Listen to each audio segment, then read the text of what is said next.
तीसरी बात है प्रकृति के द्वारा बने हुए ना साधनों की प्राप्ति का पेपर। यह शरीर 5 तत्व का बना हुआ है। 5 तत्व के शरीर को 5 तत्व की चीज देनी पड़ती है, नहीं तो ये चलेगा नहीं, प्रकृति का है। और ये तो आप मुरली में सुनते हैं कि अंत में या तो पीने का पानी ही नहीं होगा या होगा तो जहरीला होगा, खाने के लिए कुछ नहीं होगा, होगा तो जहरीला होगा। सोचो कैसे इस शरीर को चलाओगे, कैसे चलाओगे? बिना खाए बिना पानी पिए बाबा की याद रहेगी? हो पाएगा? और अंत में यही होगी, या तो होगा नहीं और या तो जहरीला होगा। इस पेपर को पास करने की विधि अभी से अभ्यास करना, प्रैक्टिकल करके देखना। अंत में बाबा ने कहा है, अगर आपको बाप की याद है तो पहली बात तो ये अष्ट शक्तियां आपके पास इमर्ज रूप में होंगी और ये अष्ट शक्तियां कहीं न कहीं किसी न किसी रूप से आपको प्राप्ति अवश्य कराएंगी। कैसे? उदाहरण के रूप से आप सुनते हैं कि द्वापर युग में जब रजोगुणी सन्यासी थे, गुफा में छुप करके तपस्या करते थे, छुप करके, लेकिन लोग ढूंढ करके वहां भी खाना दे आते थे। छुपे रहते थे, निकलते ही नहीं थे गुफा से बाहर, लेकिन लोग ढूंढ करके उस वाइब्रेशंस को कैच करते करते वहां उनको जो चाहिए दे आते थे। आप तो परमात्म योगी हैं, क्या नहीं मिलेगा? कहीं भी होंगे, अवश्य मिलेगा। अगर परमात्मा के साथ निरंतर योग है तो, पहली बात। दूसरी बात, आपकी अंत की स्थिति, अशरीरी भाव की स्थिति कि अंत में बैठे बैठे बस इस शरीर से गए कि गए, बस बाबा आपके पास आए कि आए, ऐसे संकल्पों में स्थित होते होते ये शरीर यहीं रह जाएगा, आत्मा बाबा के पास चली जाएगी।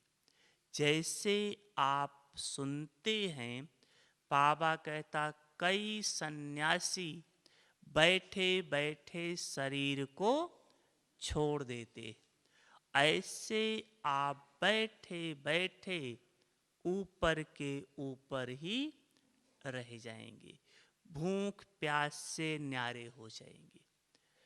कई आत्माओं के द्वारा बाबा को विश्व की आत्माओं का कल्याण कराना है, उनको इस साकार सृष्टि पर रखना है, क्योंकि अंत में बहुत आत्माएं आपके पास असलम लेने आएंगी, शरण लेने आएंगी। तो जहाँ भी आप हैं, आपको वहाँ पर रहना पड़ेगा। तो इस शरीर को चलाने के लिए इस शरीर को जो आवश्यकता है वो अवश्य पूरी होगी। कैसे? अंत में आपकी स्थिति बहुत ऊंची बन जाएगी। आपकी स्थिति मास्टर पाप कटेश्वर की होगी, मास्टर पतित पावनी की होगी। आप जिस चीज पर दृष्टि डालेंगे उसका रूप बदल जाएगा, जहरीला रूप परिवर्तन हो जाएगा। उदाहरण के रूप से, जैसे आपने सुना है और बाबा भी कहता है कि मीरा जहर को पी गई, भक्तिन मीरा जहर को पी गई और मरी नहीं। क्या कारण था? क्या कारण था? श्री कृष्ण की याद में इतनी खोई हुई थी कि श्री कृष्ण की याद जहर को परिवर्तित कर दिया। जहर जहर नहीं रह गया। ये प्रैक्टिकल की बात है। और हम ब्राह्मण आत्माएं परमात्म योगी हैं। श्री कृष्ण का रचता परम आत्मा है। तो जब श्री कृष्ण की याद में इतनी शक्ति है तो श्री कृष्ण के रचता की याद में कितनी शक्ति होगी, समझ सकते हैं। परमात्म याद में कितनी शक्ति है। लेकिन यही है कि जैसे मीरा थी कि मेरा तो एक गिरधर गोपाल, दूसरा न कोई, ऐसे अगर ब्राह्मण की स्थिति बन जाए तो देखो कितनी शक्ति आ जाएगी। आप अभ्यास करके देखो, ये करके देखो। जहर को परिवर्तन कर सको वो तो बड़ी बात है।